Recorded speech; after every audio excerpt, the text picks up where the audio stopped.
저는 주로 증권사 리서치센터에서요. 그 어려운 환율, 금리, 주가 이런 걸 예측하고 시장 평가를 받아서 했습니다. 어떻게 주가를 잘 예측해야겠습니까? 스트레스 엄청 많이 쌓이는 직업인데요. 그래서 새벽 4시에 이런 습관이 생겼습니다만 요새도 4시만 되면 눈 떠집니다. 눈 뜨자마자 오늘 또 살아있구나 이런 식으로 하루를 시작합니다. 살아있길래 또 안산에서 훌륭한 이렇게 기업인들 뵙게 돼서 영광스럽게 생각합니다. 가끔 기업인들 그 다음에 CEO들, 부자들 만나면 공통적으로 이런 이야기를 해요. 시대의 흐름에 당하지 말자. 개인한테 당하면 일부 자산을 잃을 수가 있지만 시대에 당하면 모든 자산을 잃을 수가 있다는 거죠. 거꾸로 시대의 흐름을 알면 개인 부도 축소할 수 있고 계급도 성장시킬 수가 있다는 겁니다. 이런 의미에서 시대의 흐름을 같이 한번 생각해 보겠습니다.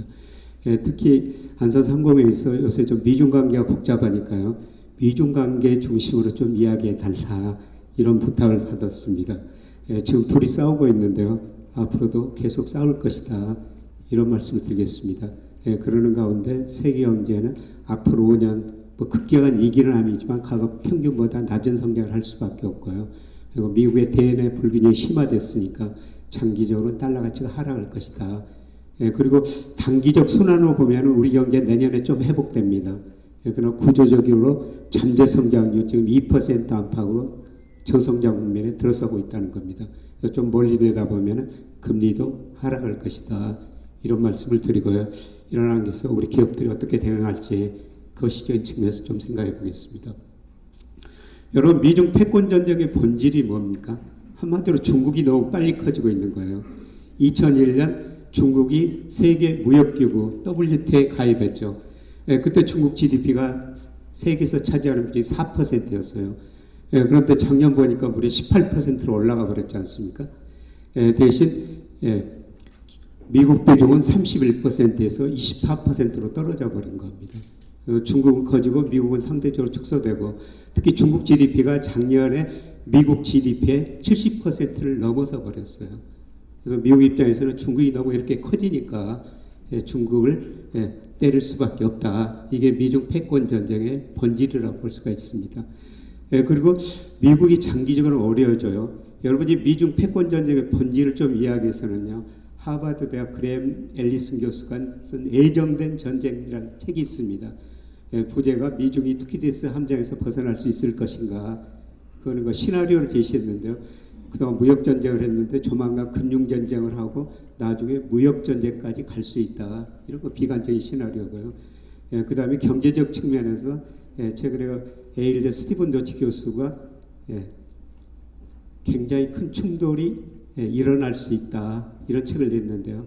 두 분의 책을 좀 참고하시면 되고요. 제가 그런 내용들을 요약해서 좀 말씀을 드리겠습니다. 이건 레이 달리어라고 세계에서 제일 큰 헤지펀드 브리지워터 설립자인데요. 이분이 미국 경제를 이렇게 설명하고 있어요. 1940년대 미국 경제가 전쟁 끝나면서 자유민주주의를 기반한 거로 세계 패권국가가 됐었죠. 그리고 90년대 생산성이 증가하면서 미국 경제가 정말 좋았었어요. 근데 2000년대 들어가지고 미국에서 엄청난 거품이 발생해가지고 꺼지지 않습니까? 그래서 미국이 어떻게 대응했습니까? 돈을 풀어가지고 대응을 했거든요. 그래서 미국 부채도 넣고 지금 돈을 풀어가지고 해결했다는 겁니다. 그런데 지금은 굉장히 어려운 시기라는 겁니다. 그래서 이분은 좀 비관적인 이야기를 하고 있는데요. 여러분 지난 대선 때 트럼프 지지자들이 민주주의를 상징하는 미 의회에 들어가지고 유리창을 깼지 않습니까? 그거를 막기 위해서 군인들이 들어갔습니다. 생각할 수 없는 일이 미국에서 벌어지고 있다는 거죠. 미국 민주주의가 세계 패권을 지배했었는데요. 그런데 이 사람은 내년과 미국 대선에서 트럼프 지지자하고 그 다음에 바이든 지지자, 공화민주 지지자들 둘이 싸워가지고 전쟁까지 일어날 수 있다. 이런 극단적인 시나리오를 이야기하고 있는데요. 어떻든 미국이 장기전 역사 측면에서 보면 이제 정점을 치고 하락 사이클에 들어섰다. 그래서 미국이 더 중국을 견제할 수밖에 없다. 이런 이야기입니다. 그래서 중국이 이렇게 커지는 동안요. 제일 어려웠던 나라가 일본이었죠. 그래서 일본 GDP가 1994년에 세계 GDP에서 차지하는 비 18%였는데요. 작년에 보니까 4%예요. 여러분도 아시다시피 80년대 후반, 90년대 초반까지 전 세계가 일본을 배우자 그랬지 않습니까? 근데 일본이 그렇게 커지니까 미국이 그때 일본을 때렸죠. 85년 플라자 합의를 통해 가지고 일본을 어렵게 만들었고요. 그다음에 86년 저 미일 반도체 협약을 통해 가지고 미국산 반도체를 일본 시장에서 20% 사용해라. 그러면서 일본이 어려워진 거거든요. 그래서 그때 당시 일본 GDP하고 중국 GDP가 지금 비슷하게 됐다는 겁니다. 그런데 일본은 참 미국말 잘 듣죠. 근데 중국은 미국말 안 들으니까 앞으로 계속 싸울 수밖에 없다. 이런 이야기가 되겠습니다. 그동안 전 세계 소비자가 미국 사람들이었어요. 미국 사람들이 정말 많이 소비를 했지 않습니까? 그래서 이거를 2001년 중국이 WTO에 가입하면서요. 저임금을 바탕으로 미국에다 엄청난 상품을 수입해줬죠. 여러분 이제 올마트에 가면요. 지금도 진열된 상품의 47%가 중국산입니다. 그래서 중국이 저임금을 바탕으로 미국으로 수출해가지고 이 돈 가지고 뭘 했습니까? 이게 이제 미국의 대중무역적자인데요. 2001년 중국이 WTO에 가입하면서 작년까지 보니까 6조 한 2천억 달러 정도 되거든요. 이만큼 중국이 미국에다 싸게 상품을 공급해 줬다는 겁니다. 중국은 미국으로 수출해가지고 경제 성장을 할 수가 있었고요. 그리고 중국이 이 돈 가지고 뭐를 했냐면은 미 국채를 이렇게 많이 사준 거예요. 그러니까 중국이 미 국채 사주니까 어떻습니까? 미국 금리가 낮아졌죠. 미국 금리가 낮으니까 미국 주가 집값도 올랐었습니다.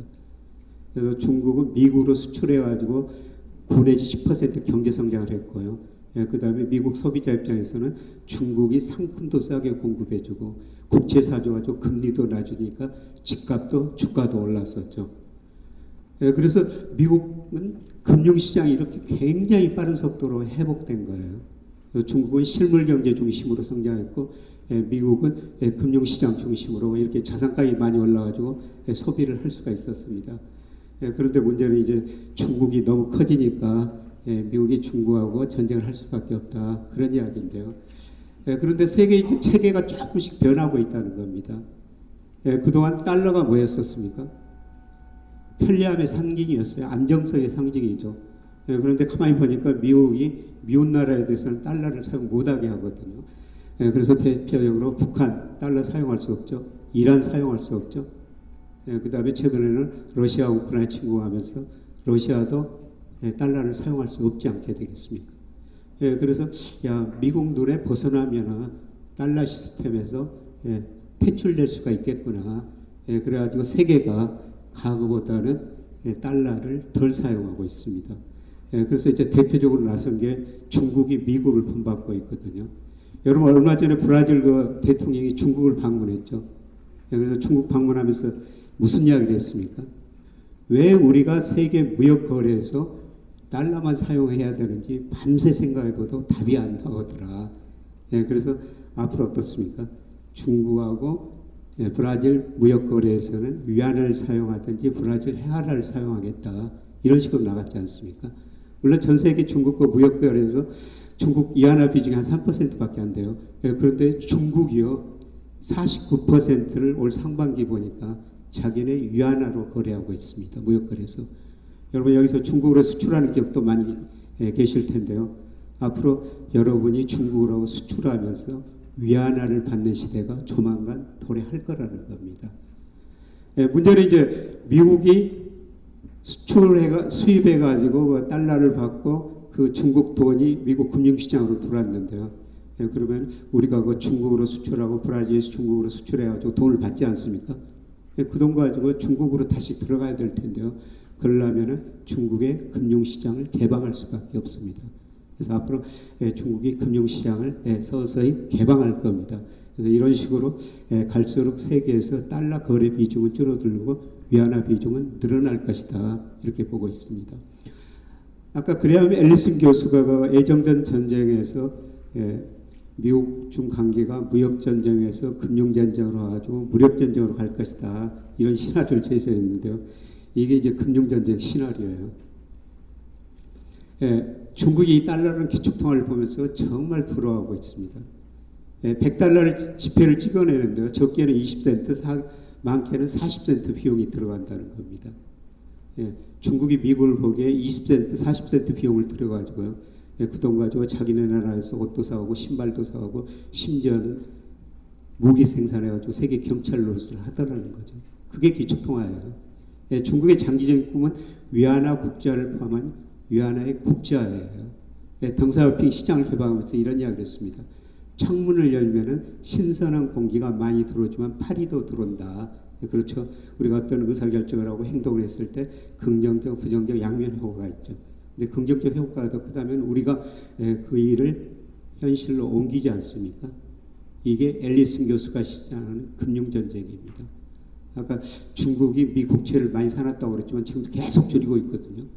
이거를 한 번에 팔아버릴 거라는 거죠. 사실 그 가능성은 낮지만 그렇게 팔아버리면 어떻습니까? 미 달러가 폭락, 미 금리 급등, 미 자산 가격 급락, 미국 경제가 굉장히 어려워진다는 겁니다. 좀 현실적인 낮은 시나리오지만 이런 시나리오도 있을 수 있다. 이게 미중 금융전쟁의 시나리오로 볼 수가 있습니다. 근데 아까 말씀드렸습니다만 미국이 대중과 관세를 부과하고 그러지만요. 미국의 대중 무역 적자는 계속해서 늘어나고 있습니다. 그래서 최근에 그 영국의 디 이코노미스트가요. 중국을 규제하는 바이든 대통령의 정책이 실패하고 있다. 그래서 앨런 장관이 최근에 베트남, 멕시코 같은 데 방문했지 않습니까? 어떻게 하면 중국산을 덜 쓰고 인도나 멕시코 같은 데서 수입을 더 많이 할 것인가. 근데 가만히 조사해 보니까요. 인도나 멕시코에서 상품을 최종 소비재를 상품을 만들었는데 그 중간재에 중국산이 많이 들어갔다는 겁니다. 그래서 끊을 수 없는 관계죠. 그래서 미국이 그동안 디커플링을 하다가요. 중국하고 결별해서 할 수는 없죠. 그래서 요새는 디리스킹으로 가자. 이런 쪽으로 전략이 바뀐 겁니다. 자, 우리 수출 보면요.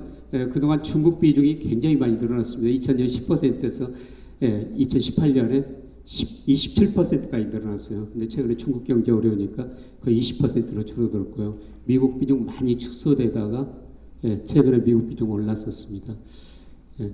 그래서 그동안 그 중국 경제는 나빠졌고 미국 경제는 좋아졌다 이렇게 볼 수가 있는데요. 아마 나중에 보여드리겠습니다. 미국 경제가 올 4분기부터 마이너스 성장할 가능성이 높습니다. 앞으로 미국의 수출은 줄어들고요. 그래도 중국 경제는 4 내지 5% 성장할 겁니다. 그런데 미국, 중국이 어려우니까요. 우리가 이제 상대적으로 어디로 수출해서 살아야 되겠습니까? 아세안 비중이 꾸준히 올라가고 있습니다. 아세안 수출 비중이 지금 18%까지 올라갔고요. 그 다음에 인도 비중이 아직 3%밖에 안 되는데 꾸준히 올라간 겁니다. 그래서 앞으로 중국에서 우리가 수출해서 먹고 살기는 쉽지 않을 것 같고요. 아세안하고 인도 쪽으로 이쪽으로 계속 우리가 수출해야 될 겁니다. 품목별로 보면은 우리 대중 반도체 수출이 홍콩까지 포함해서 55%예요. 사실 우리 중국 수출 비중이 줄어든 건 이 반도체 때문에 그럽니다. 그런데 다행히 최근에 자동차 수출이 잘 되고 있죠. 자동차 수출이 미국, 유럽으로도 잘 되고 있고 특히 우리 전기차가 인도 같은 데로 잘 되고 있습니다. 여러분 인도 가보셨죠? 제가 몇 년 전에 가보니까 길거리에 거의 다 일본 차들이었어요. 그런데 전기차는 지금 현대차가 기아차가 일본 차보다 훨씬 더 많이 팔고 있습니다. 그래서 우리 수출 시장은 앞으로 아세안, 인도일 것이다. 이렇게 좀 볼 수가 있겠습니다. 이제 세계 경제 흐름을 한번 말씀드리겠습니다. 뭐 세계 경제라는 건 장기적으로 성장하죠. 그러나 실제 경제는 어떻습니까? 이렇게 늘 좋아졌다 나빠졌다 이런 사이클이 반복됩니다. 여러분이 경제학을 공부 안 하셨더라도 아마 고등학교 때 이런 식으로 한번 보셨을 거예요. 경제가 성장하려면 가계가 소비해야 되고 기업이 투자해야 되고 정부가 돈을 써야 되고 수출이 돼야 되죠. 여기에 따라서 경제가 좋아졌다 나빠졌다 이런 사이클이 반복되는데요. 근데 2008년 미국에서 위기가 오니까 가계 소비 기업 투자 줄어들고 수출이 줄어들었죠. 그래서 경제가 이렇게 나빠진 거예요. 잠재 GDP가 세계 경제 성장 능력인데 수요는 이만큼밖에 안 되니까요. 각국 정부가 수요를 부양했어야 했죠. 수요를 부양할 수 있는 대표적인 정책이 뭡니까? 재정 정책이라고 그래요. 정부가 국채 발행해가지고 돈을 쓰는 거죠. 그 다음에 각국의 중앙은행 어떻습니까? 금리 많이 내리고 돈을 빌어가지고 소비 투자를 부양한 거예요. 그래서 소비 투자 정부 지출이 늘어나면서 2019년까지 세계 경제가 회복됐는데요. 문제는 이 과정에서 정부가 돈을 많이 쓰다 보니까 정부 부채가 늘었고요. 저금리 때문에 가계 기업이 부실해졌다는 겁니다. 한마디로 부채에 성장한 거예요.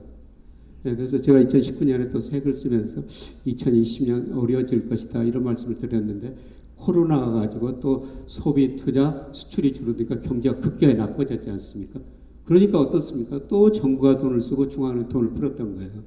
그래서 2021년 경제는 빨리 회복됐는데요. 각국의 각 경제 주체 부채가 너무 많이 증가했다는 겁니다. 여러분 2020년 어떻게 견뎌내셨어요?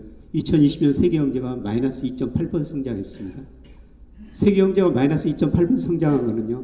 1930년대 대공황 이후 처음이었습니다. 근데 2021년에 6.3%나 성장했죠. 그만큼 정부가 돈을 많이 쓰고 중앙은행 돈을 풀었다는 겁니다. 그런데 문제는 이 과정에서 선진국은 정부 부채가 크게 늘어버렸고요. 신흥국은 기업 부채가 많이 늘은 겁니다. 한마디로 부채에 성장했다는 거죠. 우리는 누가 부실해졌어요? 우리 언론에서 거의 매일 보도가 되지 않습니까? 가계부채 이야기죠. 우리 97년에 외환위기 겪었습니다. 여러분 외환위기 왜 왔었죠? 86년, 88년에 3조항으로 우리 경제가 너무 좋았었어요. 그래서 우리 기업들이 미래를 낙관적으로 정말 대기업이 투자를 많이 했죠. 근데 90년대 수요가 부족하니까 기업이 부실해지고 돈을 빌려준 은행이 부실해지면서 외환위기 같지 않습니까? 정말 뼈아픈 구조조절했습니다. 30대 재벌 중 11개가 해체될 정도였습니다. 그런데 세계가 우리가 외환위기 잘 극복했다, 구조조정 잘했다 이렇게 평가했지 않습니까? 그때 가계부채가 GDP 대비 50%였고요. 정부 부채는 6%밖에 안 됐어요. 그래서 우리 정부가 167조 공적자금 투입해가지고 구조조정 빨리 끝낼 수가 있었지 않습니까? 그런데 지금 어떻습니까? 기업 부채가 작년 말 기준으로 120% 외환위기 전보다 높아졌죠. 가계부채 50%에서 105%가 된 거예요. 가계부채가 이렇게 빨리 늘어난 나라 별로 없다는 겁니다. 여기다가 정부 부채도 늘어나고 있죠. 전 세계가 부채에 성장했다 이런 말씀을 드렸습니다만 우리도 기업 가계부채가 늘어나면서 부채에서 성장한 대표적인 나라 중에 한 나라라는 겁니다. 다른 나라와 비교하면요. 기업 부채 세계 평균보다 높죠. 가계부채 어떻습니까? 이렇게 높은 나라는 거의 없습니다. 가계부채가 많다고 당장 위기가 오는 건 아니에요. 근데 가계부채가 많다는 건 무슨 의미입니까? 우리가 은행에서 빌린 돈 이자 갖고 원금 갚아야 되죠. 우리 가구가 한 달에 100만 원을 번다면요. 평균적으로 40만 원을 원리금 상환은 데 써야 돼요. 60만 원밖에 쓸 돈이 없다는 겁니다. 그래서 우리 경제가 소비 중심으로 저성장을 할 수밖에 없죠. 뭐 다행스러운 일입니다만 우리 정부 부채가 세계에서 가장 낮은 쪽에 속하죠. 정부가 쓸 수밖에 없는 구조예요. 그런데 이번 정부는 지난 정부가 돈을 많이 너무 썼다. 그래서 재정을 긴축하고 있는데요. 글쎄 가계 기업 부채도 많은데 정부까지 긴축하면 어떻게 되겠습니까? 경제가 더 어려워질 수밖에 없습니다. 근데 아마 내년에 경제가 정부가 예상한 만큼 그렇게 성장 안 하니까요. 추경 정부가 쓸 수밖에 없는 이런 상황으로 갈 겁니다. 여러분의 기존한 세금으로 정부가 돈을 쓸 텐데요. 잘 쓸 수 있도록 감시는 해야 된다는 겁니다. 그래서 어떻든 전 세계가 부채에 성장했는데 우리나라도 부채에서 성장한 나라 중에 대표적인 나라 중에 한 나라다 이렇게 볼 수가 있고요. 그 다음에 모든 자산가의 거품이 발생했다 붕괴되는 과정입니다. 대표적으로 미국입니다. 다른 나라도 방향 같기 때문에 미국 중심으로 말씀드리겠습니다. 여러분 아시아 K라는 게 뭐냐면요. GDP에 비해서 돈이 얼마나 풀렸는가 이런 이야기인데요. 근데 이기 때마다 어떻습니까? 미국이 돈 정말 많이 풀었죠. 근데 이번 코로나 때는 어떻습니까? 그야말로 돈이 실물에 비해서 수직으로 늘어났지 않습니까? 이렇게 돈을 많이 푸니까 미국 10년 국제 수익률이 2021년에 0.5%까지 떨어진 거예요. 금리가 그렇게 떨어졌다는 건 채권 가격은 굉장히 많이 올랐다는 겁니다. 채권 시장에서 거품이 발생했다는 겁니다. 그런데 이렇게 돈을 많이 푸니까 어떻습니까? 물가가 오를 수밖에 없죠. 물가가 오르니까 어떻습니까? 미국이 가가 금리를 인상하고 돈을 이렇게 줄이고 있지 않습니까? 그래서 금리가 이렇게 많이 오르는 거예요. 채권 시장에 거품이 발생했다가 붕괴되고 있다는 겁니다. 그런데 미국 10년 국제 수익률이 최근에 4.3%까지 올라갔는데요. 적정 수준이 제가 추정해 보니까 한 4% 정도 됩니다. 채권 시장에서 거품이 많이 붕괴됐다 이렇게 볼 수가 있는데요. 이제 그 주식시장에서 거품이 발생했다 붕괴되는 과정입니다. 참고로 이거는 제가 오늘 그 중앙일보 그 두 면에다 칼럼을 썼으니까요. 거기 중앙일보 한번 꼭 읽어보시고요. 예, 거기 가면 미국 경제 앞으로 어떻게 될 것인지 그 이야기도 자산가에 같이 해놨거든요. 버핏 지수라고 그러는데요. 미국 주식시장 시가총액 GDP에 비해서 역사상 최고치를 기록했습니다. 돈 때문에, 돈이 많이 풀렸기 때문에. 예, 그런데 어떻습니까? 예, 거품이 붕괴되는 과정입니다. 붕괴됐다가 지금 잠깐 오르고 있는데요. 아직 거품 붕괴는 더 남아있는 것 같습니다. 아마 조만간 미국 주가가 한번 크게 하락할 것 같습니다.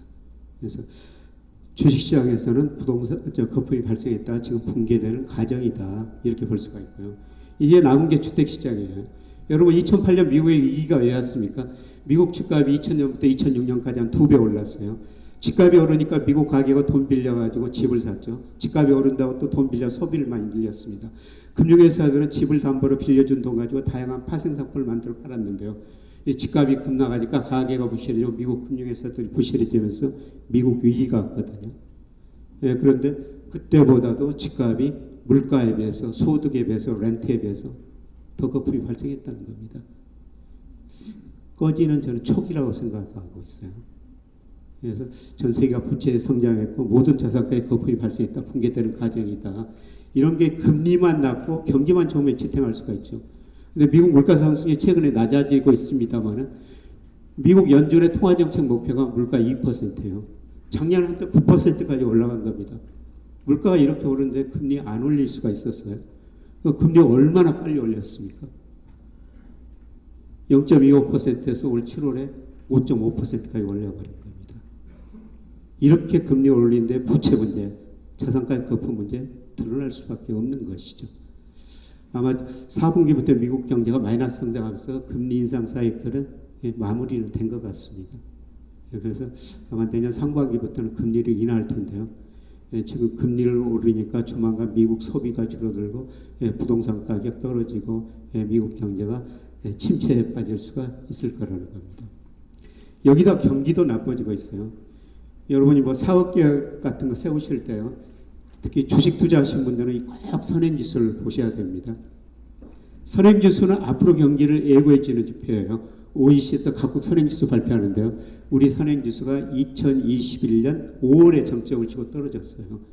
선행지수가 떨어진다는 건 무슨 의미죠? 앞으로 경기가 나빠진다는 신호입니다. 그대로 경기 나빠졌지 않습니까? 예를 들어서 우리 코스피도 어떻습니까? 2020년 3,300이 넘었었죠. 예, 그때 뭐 4천 이야기가 나왔습니다만 제가 뭐 동아일보, 국민일보 이런 신문하고 인터뷰하면서 앞으로 경기 나빠집니다. 주가 2,200까지 떨어집니다.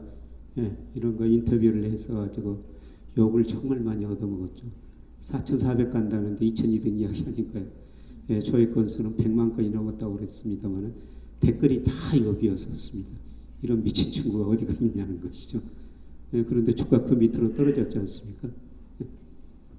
예, 그런데 다행스럽게도 선행지수가 이제 올라가고 있어요. 아마 올 하반기 내년에는 경기가 우리뿐만 아니라 세계 경제가 어느 정도 회복된다. 근데 그동안 선행지수가 떨어지고 지금 경기가 나쁜 겁니다.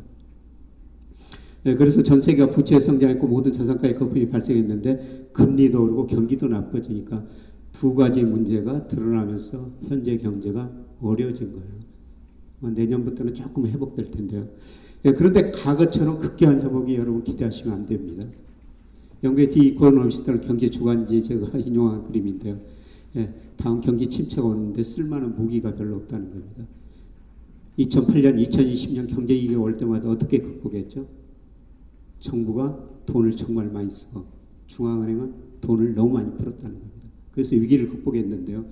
그런데 미국 국가부도 이야기 얼마까지 나오지 않습니까? 정부 부채가 그렇게 높으니까 정부가 쓸 돈이 과거처럼 없다는 겁니다. 물가가 전 세계 중앙은행이 거의 2% 목표로 하고 있는데요. 거의 다 2%를 넘거든요. 중앙은행이 아직 금리를 내릴 수가 없다는 거죠. 금리를 내리더라도 가계 기업 부채가 많으니까 과거처럼 세계 경제가 V자 회복은 힘들다. 그리고 각 경제 주체 부채가 많으니까 앞으로 5년은 세계 경제가 과거 평균보다 낮은 성장을 할 것이다. 이게 IMF나 세계은행의 지배적인 견해입니다. 자, 국가별 경제를 보면요. 참 미국 경제는 제가 보면 볼수록 탄력적이에요. 2020년 코로나 때문에 급기간 침체에 빠졌는데 정부가 돈을 쓰고 예, 또 중앙은행 금리 내려서 회복됐는데요. 이 고용을 한번 보십시오. 2008년 글로벌 금융위 때 일자리가 870만 개 감소했는데요. 그 뒤로 2267만 개 증가했습니다. 그런데 코로나 때문에 2020년 3, 4월 달에요. 미국 일자리가 2200만 개 줄어들어갑니다. 10년 동안 늘었던 일자리를 단 2달 사이에 줄여버린 나라입니다. 여러분 기업이 어렵다고 여러분 직원들 해고할 수 있습니까? 미국은 어떻습니까? 다음날 출근했을 때 예고도 없이 당신 회사 그만둬 끝이라는 겁니다. 10년 동안 늘었던 일자리를 단 2달 사이에 줄여버린 나라가 미국이라는 겁니다. 그리고 경제가 회복되니까 어떻습니까? 굉장히 빨리 고용을 늘렸죠. 실업률도 역사상 최저치까지 떨어졌습니다. 그런데 이제 앞으로 문제라는 거죠. 미국 가계가 소비를 너무 많이 하고 살았어요. 그런데 앞으로 그 4분기부터 소비가 줄어들고요. 기업 매출이 줄어들 겁니다. 그러면 미국 기업 CEO들이 어떻습니까? 내가 그동안 일자리를 너무 많이 만들어놨구나. 갑자기 줄여버리기 시작할 거라는 겁니다. 그래서 아마 4분기부터는 미국 소비가 줄어들면서 내년 상반기까지 미국 경제가 마이너스 성장할 수가 있다는 겁니다. 장단기 금리 차가 역전되면서 미국 경제 침체를 예고했는데요. 없었어요. 이번에도 다르지는 않을 겁니다. 그런데 요새 미국보다는 여러분 이거 중국 경제에 훨씬 더 관심이 많죠. 2008년 미국에 위기가 왔는데요. 중국은 9 내지 10% 성장했고 코로나 때문에도 마이너스 성장은 안 했어요. 그런데 2009년 10년 세계 경제가 그렇게 어려운데도 중국 경제가 성장한 건요. 중국 기업들이 엄청나게 투자를 했습니다. GDP에서 투자가 차지하는 세계 평균 22%인데요. 중국은 무려 47%까지 올라가는 거예요. 투자를 해가지고 9 내지 10% 성장했다는 겁니다. 근데 무슨 의미예요? 투자를 했다는 건 기업들이 생산 능력을 늘려놨는데 상품이 그만큼 안 팔리죠. 중국 기업이 부실해지고 은행이 부실해집니다. 그러게 중국 경제의 문제라는 거죠. 특히 건설 관련 기업들이 너무 많은 투자를 했어요. 그래서 중국 9 내지 10% GDP 성장을 일부 경제학자들이 시멘트 GDP다. 그런데 가행 투자 문제가 드러나면서 지금 기업들이 어려워지고 이렇게 세계에서 아까 우리 가계부채가 높다고 말씀드렸습니다. 중국 세계에서 기업 부채가 제일 높은 나라입니다. 그래서 이걸 어떻게 해결하느냐 이게 중국 경제 과제인데요. 그래서 여기다 지방정부 부채까지 많으니까 중국이 금융위기를 겪을 것이다. 또 갈수록 인구도 줄어들면서 중진국 감정에 빠질 것이다. 이런 전망이 현재 지배적이죠. 그런데 저는 중국이 이렇게 급격한 위기까지는 가지 않을 것 같습니다. 미국하고 다르거든요. 미국은 금융이 굉장히 발전되어 가지고 아까 주택을 담보로 금융회사들이 다양한 파생상품을 만들어 팔았는데 그게 문제가 됐는데요. 중국은 금융시장이 개방 안 돼 가지고요. 아마 실물 충격이 금융까지는 가지 않을 겁니다. 근데 중국은 이제 고성장에서 저성장, 중성장이라고 그럴까요? 그동안 7 내지 10% 성장했는데 앞으로 잘해 4 내지 5% 성장으로 갈 텐데요. 거기가 과정에서 진통이다. 우리가 IMF 경제위기 겪으면서 우리는 정말 좀 뼈아픈 구조조정을 IMF 처방에 따라 빨리 했는데 중국은 스스로 구조하니까 구조조정 속도가 느릴 뿐이다. 계속 하고 있거든요. 급격한 위기는 안 오고 앞으로 중국이 4 내지 5% 성장으로 성장률이 낮아지는 과정에서 현재 진통이다. 이렇게 보시면 될 것 같습니다. 그리고 최근에 중국 건설 관련 기업들 계속 문제가 대두되고 있지 않습니까? 그런데 중국 GDP에서 건설업 비중하고 부동산 서비스업 비중이 14%고요. 우리가 저 IMF 경제위기 겪을 때 16%였거든요. 우리가 IMF 그때보다도 중국 건설업 비중이 낮다는 겁니다. 그래서 여러분이 언론에서 보도되는 것만큼 중국의 급격한 위기는 아니다. 단지 4 내지 5% 고성장에서 중성장 가는 과정에서 진통이다. 이렇게 보시면 될 것 같습니다. 이거는 저 블룸버그 컨센서스인데요. 블룸버그가 전문가들한테 물어봐가지고 이제 내년 내후년까지 경제 전망을 하는데요. 근데 미국 경제가 올해 좋은데요. 내년에 0.9% 성장한다고 전망하고 있습니다. 그런데 IB들 최근 전망치 보니까요. 내년에 0.2% 평균이에요. 그래서 현재 미국 경제는 좋지만 내년은 어떻다는 겁니까? 내년은 미국 경제가 상당히 어려워질 것이다. 이런 이야기입니다. 그리고 여러분이 그 수출 많이 하실 텐데요. 환율이 중요할 텐데 그런데 최근에 그 달러가 강세를 보이고 있는데 올 연말 내년 말 유로 강세, 위안화 강세, 엔 강세. 지금 엔 달러 환율이 147엔인데요. 블룸버그 컨센서스 보니까 연말에 139, 내년 말에 128. 그러니까 올 연말로 가고 내년으로 갈수록 어떻습니까? 달러만 강세고 다른 모든 통화의 강세. 달러만 약세고 모든 통화 강세라는 겁니다. 브라질, 인도, 여러분 베트남, 인도네시아. 아까 이런 나라를 우리가 수출해서 이제 먹고 살아야 된다 이런 말씀을 드렸습니다만 제가 경제를 40년 가까이 공부하면서 깨달은 거는요. 경제의 모든 비밀은 인구 구조 있구나. 사람들이 젊어야 소비 투자도 많이 하지 않습니까? 제가 586 개띠인데요. 저처럼 나이 들면 좀 줄이고 살 수밖에 없어요. 근데 제가 인도, 베트남 같은 데 가보면 인구 구조 정말 젊습니다. 앞으로 이런 나라들은 최소한 5년은 뭐 6 내지 7% 성장을 할 거라는 거죠. 그래서 우리가 수출 시장을 아세안하고 인도, 뭐 베트남 뭐 이런 시장에서 찾아야 된다는 겁니다. 자, 환율 전망입니다. 아까 블룸버그 컨센서스 보니까 달러 가치 떨어진다고 그랬는데요. 달러 가치가 장기적으로 이렇게 하락하고 있지 않습니까? 85년 9월 플라자 합의를 통해 아주 미국이 달러 가치 하락을 유도했고요.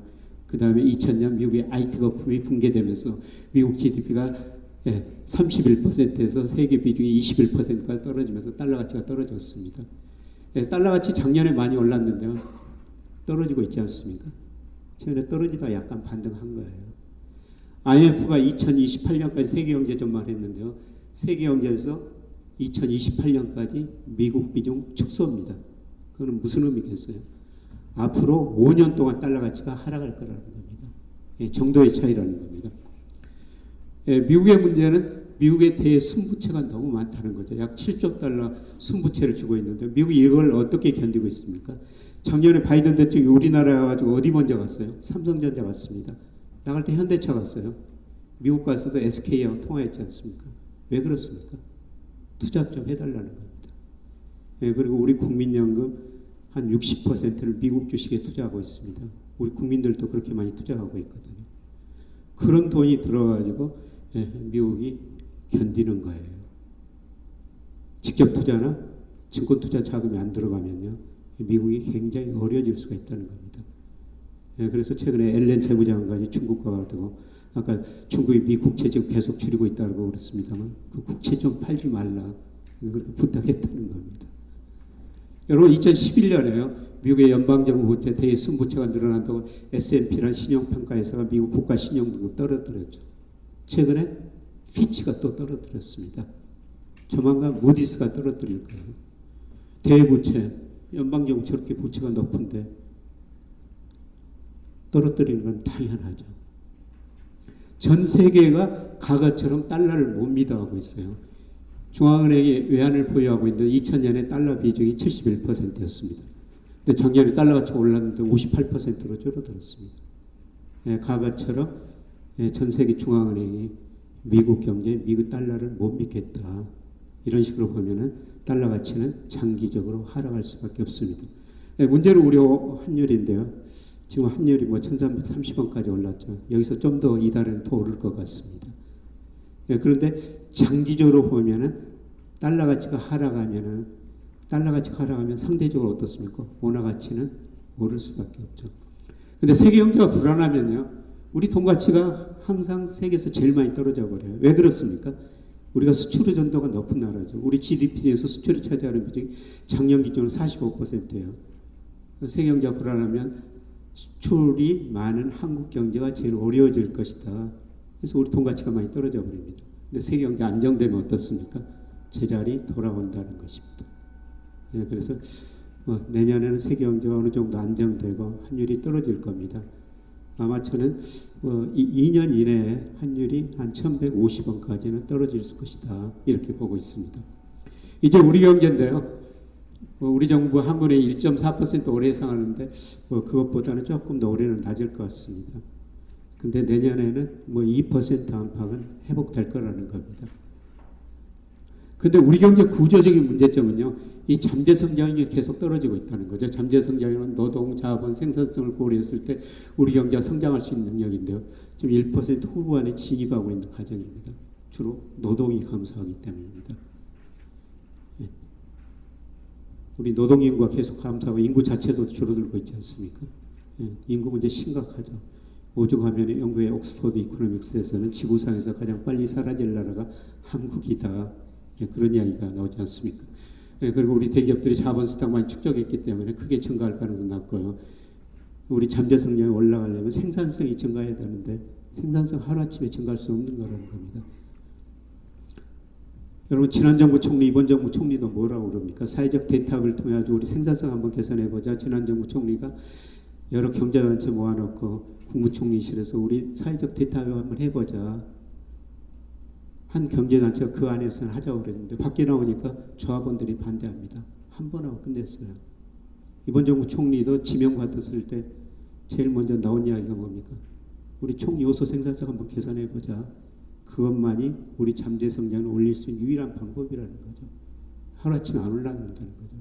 그래서 우리 잠재 성장률이 지금 2% 안팎으로 떨어졌고요. 2030년 가면 1%, 그 이후로 가면 더 낮아 0% 시대에 접어든다는 겁니다. 우리 성장률이 얼마나 떨어진 걸 보기 위해서 제가 우리나라 역대 대통령 재직기간 연평균 경제성장을 한번 그려본 겁니다. 경제 규모가 커지면서 성장률이 낮아질 수밖에 없는데요. 대통령이 바뀔 때마다 계단식으로 성장률이 떨어지는 나라가 어디가 있습니까? 박정희 전 대통령 때 10.3% 성장했어요. 여러분 국제시장이라는 영화 보셨죠? 우리 선배들 독일에서 간호원 강부를 얼마나 고생을 했습니까? 독일서 빌려온 그분들을 담보로 빌려온 돈이요. 포스코 진데 일부 들어갔습니다. 제가 뭐 다음 주에도 포스코 강의 갑니다만 갈 때마다 그 돈이 당신 내에서 만드는데 초기에 들어갔습니다. 그런 생각하면서 포스코 잘 좀 키워주셔야 됩니다. 그만큼 경제성장 우선했다는 겁니다. 그리고 전두환 정부부터 10.2% 성장했어요. 후기에 86년, 88년에 3조 호환이라는 게 있었죠. 미국 주도로 저유가, 저금리, 저달러 우리한테 앵강세죠. 그러면서 86년, 88년에 우리가 연평균 12% 성장했지 않습니까? 노태우 정부대로 3조 원이 끝납니다. 수출이 안 되니까 이분이 건설 가지고 경기를 부양했지 않습니까? 각종 사회 간접 자본 투자하고 주택 200만 원, 일산분당 신도시 같은 데 건설했죠. 그리고 김영삼 정부 들어가죠. IMF 경제위기 만든 거예요. 김대중 정부 들어가죠. IMF 처방에 따라 뼈아픈 구조조정을 했죠. 30대 재벌적 11개 해제됐어요. 기업이 없어지니까 투자가 줄어들고 근로자 대보다면서 소비가 줄어들면서 경제성장률이 5%에 접어든 겁니다. 중국이 지금 2단계에 있다고 생각하시면 됩니다.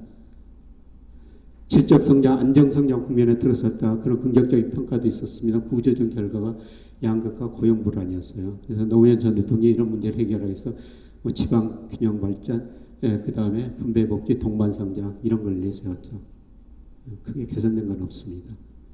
이명박 전 대통령 747, 7% 성장에서 3.3, 박근혜 전 대통령 474 내세웠는데 3%, 그 다음에 지난 정부 2.4% 성장 계단이 또 떨어졌습니다. 자,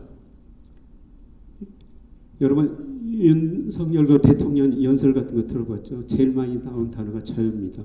윤 대통령의 철학은 자유를 통해 가지고 혁신하고 혁신을 통해서 도약해 가지고 그걸 나누겠다는 겁니다. 한마디로 경제적 측면에서 이야기 드리면은 대통령 바뀔 때마다 경제성장의 계단이 떨어졌는데 이 계단을 한번 올라서 보자는 겁니다. 저 올라서는 거 보고 싶습니다. 근데 제가 우리나라 잠재 성장을 추정해보고 KDI 같은데 한국개발연 정부 관련 연구원이죠. 앞으로 5년 성장률 전망치 2.0이에요. 또 한 단계 성장 계단이 떨어진다는 거죠. 이 성장률이 떨어지면 무슨 문제가 발생하겠어요? 우리 좋은 일자리가 줄어들고요. 차별화가 심화된다는 겁니다. 예를 들어서 경제가 뭐 7%, 9%, 10% 성장할 때는 경제 규모 파이가 커지니까요. 기업들이 같이 성장할 수가 있었어요. 근데 갈수록 커지는 규모가 줄어듭니다. 그걸 나눠 가져야 돼요. 경쟁력 있는 기업은 더 많이 가져가고 경쟁력 없는 기업은 시장에서 탈출될 수밖에 없죠. 한마디로 저성장은 차별화라는 겁니다. 여러분 우리 코스피, 코스닥의 상장 기업 중요 18%가 한계 기업이에요. 지난 3년 동안 영업이익 내가지고 이자도 못 갚는 기업이 상장된 기업이 18%라는 거죠. 전체 중소기업은 한국은행 통계 보니까 무려 47%나 됩니다. 견디고 있습니다. 앞으로 경제가 그만큼 좋아지지 않을 거라는 거죠. 많은 기업들이 구조조정하고 살아나는 기업만 더 잘 되는 시대라는 겁니다. 물론 우리가 절대적으로 잘 사는 나라는 맞습니다.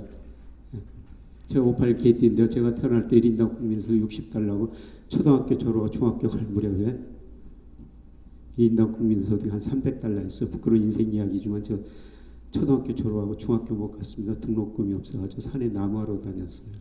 공부하고 싶었는데 저같이 중학교 못 가는 데려다가 교회에서 책상도 없는 바로까지 공부시켜줘가지고 중고등학교 검정고시였으면 그만큼 어려웠다는 겁니다. 그런 부끄러운 인생 이야기를 KBS 아침마당 강연 100도시 여러 방송에서 하고 있습니다. 그런데 지금 우리 3만 달러 시대에 살고 있지 않습니까? 중고등학생들 등록금 없습니다. 교복까지 그냥 주지 않습니까? 그런데 문제는 우리가 4만 달러, 5만 달러 빨리 가야 되는데요. 시간이 우리 잠재 성장률 하락하는 거 보니까 오래 걸릴 거라는 겁니다. 자, 여러분이 기업하시면 환율도 중요하지만 금리도 굉장히 중요하죠. 지난 2년 동안 금리가 정말 많이 올랐어요. 그래서 아까 우리 회장님이 돈 벌어가지고 금융회사들한테 이자 많이 주고 금융회사만 잘 되고 있다 이런 말씀하시는데 작년 올해 금융회사들 돈 엄청 벌고 있거든요. 금리가 높아졌기 때문에. 그런데 금리가 작년 10월을 정점으로 떨어지다가 잠깐 반등하고 있습니다만 앞으로 더 떨어질 가능성이 높습니다. 금리를 결정하는 가장 중요한 게 경제성장률이에요. 우리 잠재성장이 2%, 1% 후반으로 진입하는데 경제성장이 낮았는데 금리 어떻게 오르고 있어요? 근데 최근 금리가 올랐던 건 물가 때문입니다. 물가 상승률이 아마 8, 9월 달에 좀 높아질 텐데요. 한국은행 총재가 전망한 것처럼 4분기 내년 가면 2%대 진입할 거예요. 그래서 금리는 떨어질 수밖에 없고요. 그리고 이것도 차별화가 됐지만은 우리가 돈이 남아도는 경제예요. 97년 외환위기 가장 큰 변화가요. 우리 투자율이 저축률보다 낮아졌다는 겁니다. 97년 외환위기가 오면서 우리 대기업들이 많이 없어졌지 않습니까?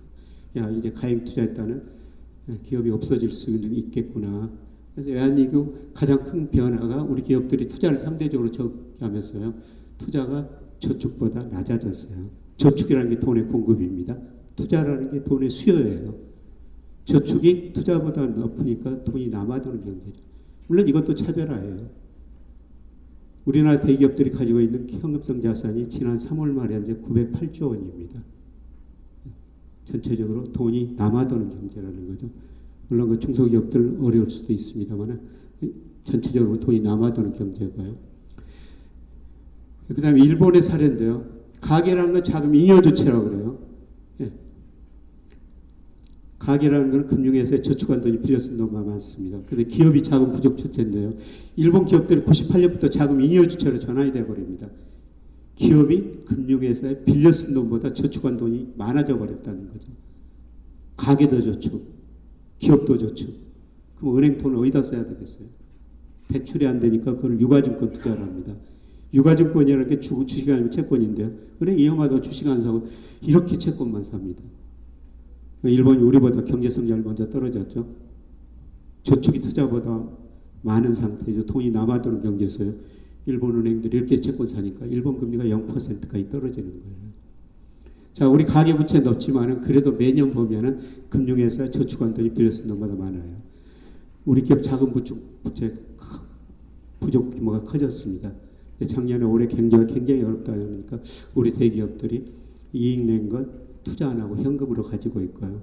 그 다음에 회사채, 그 다음에 은행에서 빌려가지고 현금을 908조 원을 가지고 있는 거예요. 그래서 제가 요새 은행 회장들, 행장들 만나보면 대기업들이 앞으로 돈을 덜 빌렸을 거라는 거죠. 그래서 KB 윤회장 같은 분은요, 이런 이야기를 하더라고요. 과거에 은행의 경쟁력이 대출에 있었는데 앞으로 유가증권 운용 시대에 도래할 것이다. 가계부채가 많으니까 가계도 가게처럼 돈 빌려 쓸 수 없다. 대기업들이 돈을 덜 빌렸을 것이다. 그럼 은행이 그 돈을 어디다 써야 되겠어요? 채권 살 수밖에 없다는 겁니다. 금리를 결정하는 경제 성장을 떨어지고 그 다음에 저축이 투자보다 많고 은행이 채권 사면서 금리는 장기적으로 하락할 가능성이 높다 이렇게 볼 수가 있습니다. 그래서 최근에 금리 오른 것은 일시적이라는 겁니다. 우리 경제가 구조적으로 저성장 저금리 시대에 접어들었다는 겁니다. 그래서 이런 때 어떤 식으로 대응해야 되느냐, 뭐 개인적인 이야기일 수가 있습니다만 우리가 일하면서 근로소득 얻는 게 정말 중요하다는 거죠. 예, 저도 잠깐 기업을 해봤습니다만 정말 어렵더라고요. 저는 기업하시는 분들 정말 존경합니다. 예, 잠깐 경험이 있어가지고. 그래서 어려워가지고 회사 팔고 투자한 자금이 예, 좀 들었는데요. S생명보험에서 부사장이 저한테 즉시연금 하나 가입해달라는 겁니다. 2013년 3월에 가입했는데요. 즉시연금 가입하면 매월 얼마 주지 않습니까? 그 다음 달 51만 원 주더라고요. 근데 쭉 떨어져가지고 저게 28만 원이에요. 51만 원, 28만 원 줄어들었겠어요. 보험회사는 주로 채권 가지고 운영하거든요. 채권 금리가 장기적으로 하락했다는 거죠.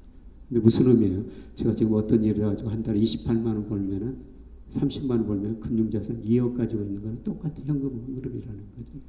일본이 우리보다 저성장 저금리 시대 먼저 접어들었다는 거죠. 일본 금융그룹 한 회장 이야기예요.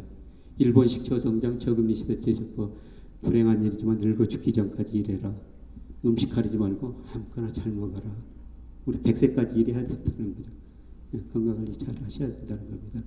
저 오펠리케티라고 말씀드렸습니다. 제 선배, 제 또래들 거의 다 은퇴했죠. 근데 은퇴한 남자들 공통적으로 두 가지 이야기합니다. 첫 번째, 나갈 사무실이 있어야 된다. 두 번째, 적당한 용돈이 있어야 된다. 꼭 두 가지 이야기를 합니다. 이야기를 듣고 제 선배, 꽤 유명한 변호사입니다만 자기는 그 돈 관리를 부인한테 다 맡겼대요. 그날 저녁에 가서 우리 돈 얼마나 있어 부인한테 줬더니 부인 대답이 왜 남의 돈을 물어봐 그러시더라고요. 그 다음날 KBS 1TV를 들었더니 동물의 왕국 수사자 이야기를 하더라는 겁니다. 수사자 역할 할 때는 얼마나 멋있습니까? 그 역할이 끝나니까 그 수사자 굶어 죽더라는 겁니다. 얼마 전에 유명한 MC가 허참 씨 고인이 됐죠. 이분이 아내는이라는 노래를 불렀어요. 은퇴한 남자들 이야기인데요. 아내가 애출하는데 어디 가느냐고 물어보지도 못한다. 오후 되니까 저녁은 알아서 먹으라고 그런다. 이게 은퇴한 남자들 이야기입니다. 그래서 여러분 뭐 기업하시니까 이거하고 좀 관련이었으면 기업 오래 하시면서 나갈 사무실에 그냥 돈을 계속 마련하셔야 된다는 겁니다. 이게 그 저성장 저금리 시대 대접이라는 겁니다. 여러분 그 기업이라는 업을 가지고 있으니까 문제는 없을 것 같습니다. 그 다음에 금리 내렸다가 잠깐 반등하고 있는데 아까 말씀드린 건 추세적으로 하락이라는 겁니다. 만기가 긴 대출일수록 여러분이 이제 변동금리 대출하시는 게 좋을 거라는 겁니다. 자, 아직도 많은 산업에 초과 공급이 존재하거든요. 저는 최근에 통계청의 산업활동 동향을 보면서 깜짝 놀랐어요. 우리 제조업 출하에 비해서 재고율 이게 97년에 외환위기 때보다 더 높더라고요. 야, 이렇게 재고가 많이 쌓였을까? 그래서 우리 제조업들이 지금 생산을 줄이고 가동률을 낮추고 있습니다. 그래서 이런 재고가 없어지기 위해서는 수요를 부양해야 될 텐데요. 재정적인 통화정책 한계가 있고요. 그 다음에 맥킨지 보고서 제목입니다만 부모 세대보다 가난한 자식 세대예요. 역사적으로 보면 자식 세대가 부모 세대보다 잘 살았죠. 근데 맥킨지가 주요 선진국 조사해 보니까요. 자식 세대가 더 못 살고 있다는 겁니다. 차별화 때문이죠. 그렇죠? 상위 10%만 많이 가져가고 중간 가구 실질적으로 정책은 줄어들고 있다는 겁니다. 수요가 늘어날 수가 없다는 거죠. 예.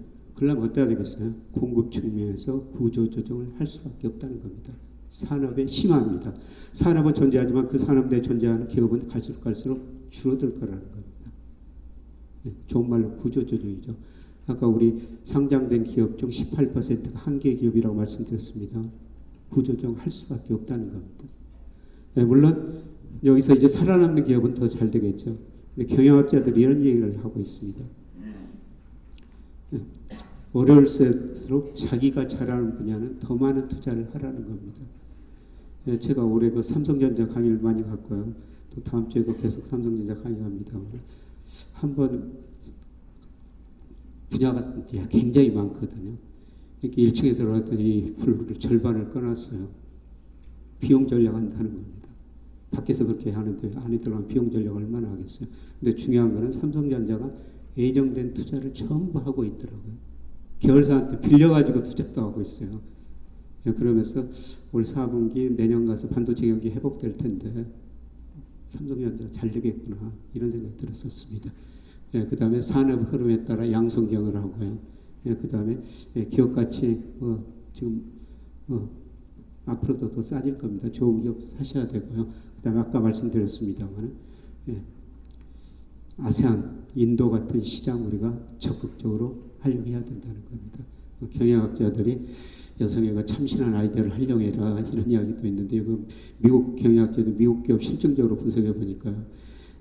예를 들어서 매주 월요일 날 임원회의를 하는데 남성 임원만 있으면요. 그냥 아이디어 없이 회의에 참석한다는 겁니다. 여성 임원이 있으면 그 여성 임원도 좋은 아이디어 가져오지만은 남성 임원들도 더 많은 아이디어를 가져오더래요. 그걸 회사에 적용했더니 매출, 영업이익, 심지어 주가도 많이 올랐다는 겁니다. 최근에 제가 박사학위 논문 하나 심사했는데요. 이 논문 주제가 우리나라 코스피, 코스닥에 상장된 기업 중 남성 임금보다 여성 임금이 상대적으로 높은 회사가 주가가 높더라. 이런 결론이었는데요. 여러분 기업하시면서 여성의 참신함 적극적으로 활용하시고 기업 성장에 기여하시라는 겁니다. 자산 가격이 경제에 굉장히 중요하니까요. 좀 간단히 말씀드리겠습니다. 주식 투자 많이 하셨죠. 동학 개미운동 이야기 나왔지 않습니까? 제 아내마저 2020년에 처음으로 주식 투자를 시작했습니다. 어디 가나 주식 이야기 하니까요. 2020년에 돈 벌었다고 굉장히 좋아합니다. 2021년 가니까 지루하다고 그럽니다. 작년부터는 주식 꼴도 보기 싫다고 그럽니다. 가지고 있는 주식이 한 30-40번 손해봤거든요. 제가 아내한테 하는 이야기는 제가 우리 명목 GDP로 추정한 적정 주가예요. 장기적으로 오르거든요. 그런데 주가라는 게 때로는 가대평가됐다 가소평가됩니다. 작년 재작년은 가대평가됐어요. 제가 3,300 갔을 때 2,200 이야기를 한 건데요. 그런데 작년 말 기준으로 보니까 24%나 저평가된 겁니다. 제자리 간다는 겁니다. 그래서 보지도 말고 기다려라 이런 이야기를 하고 있고요. 유동성에 비해서 저평가됐다가 제자리를 찾아가는 과정이고요. 그 다음에 우리 코스피하고 상관계수가 높은 게 일평균 수출이에요. 우리가 수출 의존도가 높으니까요. 흔히 주식시장을 산책하는 개와 주인에 비교하는데요. 여러분이 개 데리고 산책하면 개가 앞서가지고 주인이 뒤따라가지 않습니까? 그런데 2021년 6월에는요. 개 코스피가 주인 일평균 수출에 비해서 36%나 앞서갔어요. 주가가 너무 가대평가됐다. 그래서 주식 비중 줄여야 된다. 그런데 지금은 개와 주인이 거의 동행하고 있습니다. 고평가금이 다 해소됐다는 거고요. 그 다음에 아까 제가 여러분이 사업하면서 특히 주식 투자하신 분들한테는 선행지수 순환변동치를 보자. 이게 2021년 6월을 정점을 치고 OECD권 5월을 정점이었는데 계속 떨어지고 주가도 같이 떨어졌지 않습니까? 근데 제가 올해 이게 3, 4월이 저점일 것이다 이런 말씀을 드렸는데 4월이 저점이었던 것 같습니다. 그래서 앞으로 경제 회복 속도는 그렇게 빠르지는 않지만 경기 회복될 거라는 겁니다. 그 다음에 부동산 시장 갑자기 간단히 좀 말씀드리겠습니다. 일본 부동산이 80년에서 90년까지 굉장히 많이 올랐어요. 이때 85년 플라자를 통해 가지고 미국이 엔강 소유됐죠. 엔이 단기간에 48%는 올라버립니다. 일본 수출 기업들이 아우성을 치죠. 우리가 어떻게 수출해서 먹고 살란 말이냐. 그러니까 일본 중앙은행이 금리 인하하면서 돈을 풀어버렸어요. 그러니까 자산 가격에 엄청난 거품이 발생했죠. 집값도 오르고 주가도 급등했습니다. 안 되겠다 싶어가지고 이제 89년 말 90년 금리 올리니까 거품이 꺼졌는데요. 일본 사람들이 이 시기에 집을 투자재라고 생각했어요. 근데 집값이 폭락하고 나서 2년 후부터는 집은 투자재가 아니라 소비재다. 집은 단순하게 사는 데다. 이런 식으로 생각이 바뀌었습니다. 우리 집값 많이 올랐다가 떨어졌다가 최근에 조금 반등하고 있는데요. 참 많이 떨어졌죠. 그런데 거의 다 떨어지기는 떨어진 것 같습니다. 올라가는 데는 좀 시간이 걸릴 겁니다. 최근에 대세 상승면으로 돌아서지 않느냐 이런 전망이 오는데요. 그런데 우리나라 금리 그 다음에 경기 이런 걸 고려하면은 바닥을 기는 기간이 상당히 좀 오랫동안 지속될 것 같습니다. 물론 지역에 따라 차이는 있을 것 같습니다. 그 다음에 우리 인구 고령화 베이비 세대한테 가계부채 때문에 집값 떨어진다고 그랬는데요. 그동안 소득 증가, 가구수가 증가해서 집값이 올랐는데요. 근데 앞서 말씀드린 것처럼 소득 성과 속도가 굉장히 느려지고 있죠. 우리 잠재 성장이 떨어지면서요. 그 다음에 서울의 경우는 2029년이 통계청 추계입니다만 가구수 정점이라는 겁니다. 머지 않았다는 거죠. 부동산이라는 건 첫째, 둘째, 셋째도 이치입니다만 평균적으로는 우리도 집도 이제 투자돼서 소비자로 가는 대전환 과정이 아닌가 이렇게 생각합니다. 마지막으로 자산 배분인데요. 우리 가계 자산 중에서 76%가 부동산이고요. 금융자산은 16% 정도밖에 안 돼요. 그리고 50대, 60대 이분들은 80% 이상이 부동산입니다. 너무 많습니다.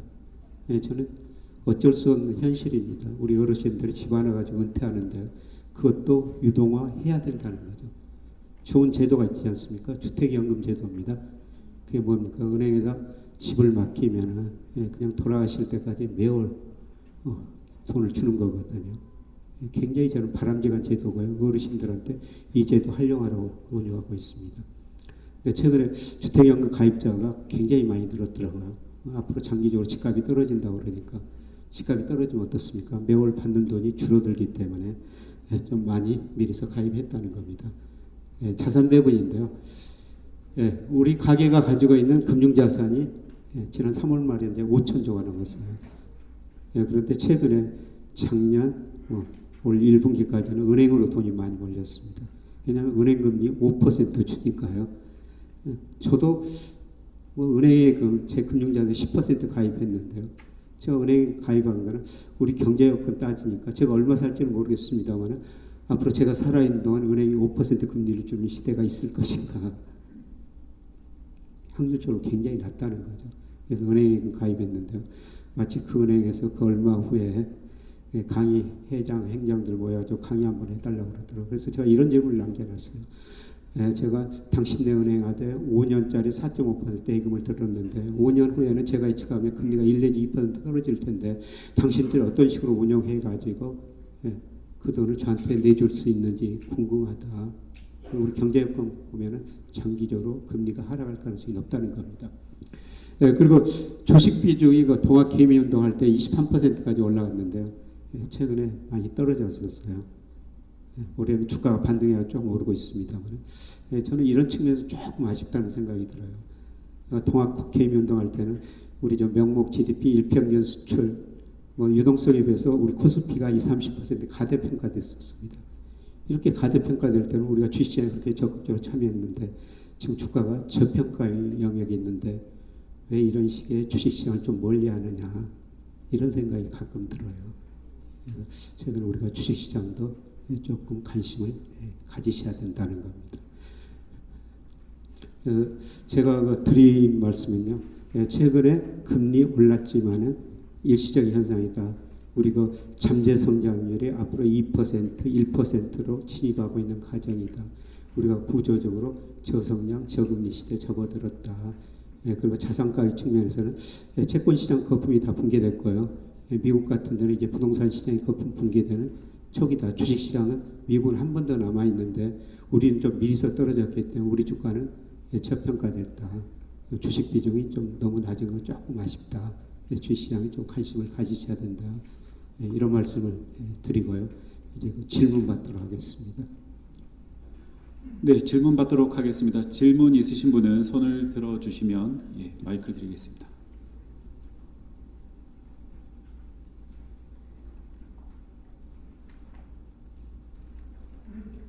네.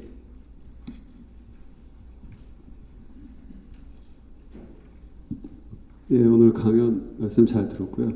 그 일각에서는 지금 그 금리 지금 교수님께서는 향후 그 금리가 하향 추세일 것이다라고 얘기를 하셨잖아요. 근데 일각에서는 그 연준 금리가 금방은 떨어지지 않을 것이다. 이미 그 상품 등의 그 금리 인상률들이 너무 높기 때문에 그게 쉽게 떨어지지 않을 것이다라고 하거든요. 그래서 그게 이제 얼마만큼 갈 것이냐가 문제인데 네. 기업인들은 대부분 향후 5년 후에 금리가 떨어질 것이다 와 1년 후에 떨어질 것이다라는 엄청난 차이거든요. 네. 그래서 그거에 대해서 약간 좀 의견을 좀 디테일하게 말씀해 주시면 감사하겠습니다. 우선 저 기준금리 측면에서 말씀드리면요. 미국이 지금 5.5%, 우리 3.5%인데 우리나라나 미국이나 기준금리 인상은 저는 끝났다 이렇게 보고 있습니다. 물론 8, 9월에 물가상승률은 높지만 미국이나 우리나라 경기가 나빠지고 있다는 것입니다. 예, 그리고 내년 상반기 가면요 아마 우리가 먼저 금리를 먼저 인하하게 될 겁니다. 그러니까 여러분들이 우리가 저 미국보다 금리 인하하고 지금도 미국하고 우리하고 금리 차가 큰데 우리나라 돈이 많이 빠져나갈 것 아니냐. 예, 그런데 그거는 현실하고는 좀 다른 이야기입니다. 우리나라 미국 금리 차가 큰데요. 우리나라 채권 시장으로 외국인 투자 자금이 올 7월까지 거의 16조 원 넘게 들어왔어요. 왜 그렇습니까? 이 채권은 미국 사람들 우리나라 별로 안 가지고 있습니다. 우리나라 채권 중에 아시아가 47%, 유럽계 자금이 한 30% 가지고 있어요. 네, 그래서 뭐 금리차가 나더라도 돈이 빠져나갈 이유는 별로 없다. 그리고 내년 상반기 되면 우리부터 금리를 인하하고요, 미국부터 인하할 거라는 겁니다. 네, 더 중요한 거는 뭐 여러분한테는 시장 금리죠. 그런데 미국 금리는 조금 더 오를 여지가 있습니다. 그럼 오늘 그 중앙일보를 참조하시고요.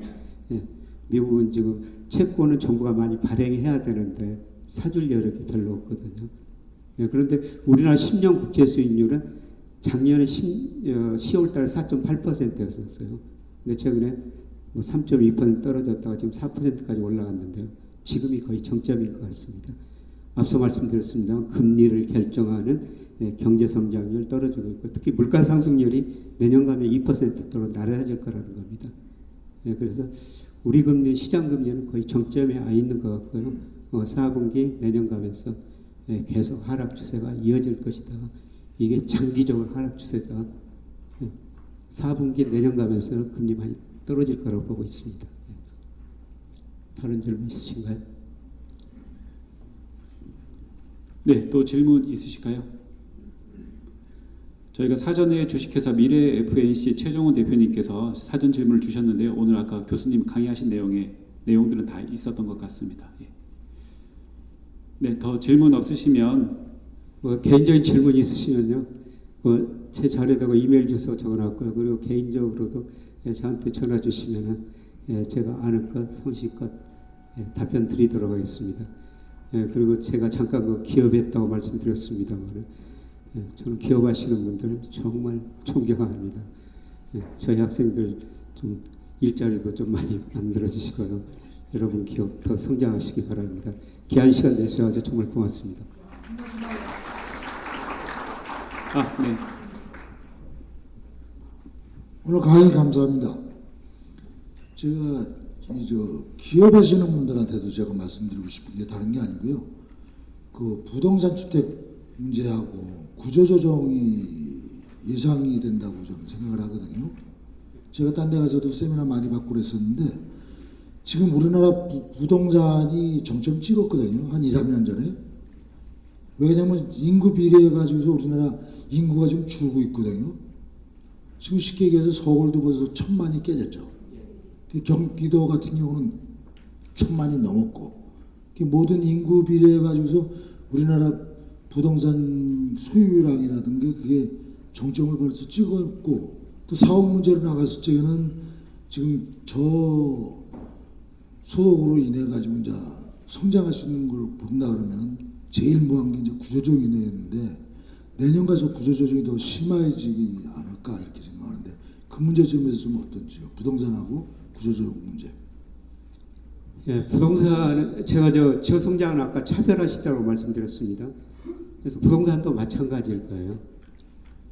예를 들어가지고 저는 뭐 공기 좋은 데서 산다고 그래가지고 주변에서만 살았거든요. 집값 땅값 별로 안 오릅니다. 근데 핵심지는 지역에 관계없이 핵심지는 차별화돼서 많이 올랐죠. 앞으로 그런 차별화는 더 심화될 거라는 겁니다.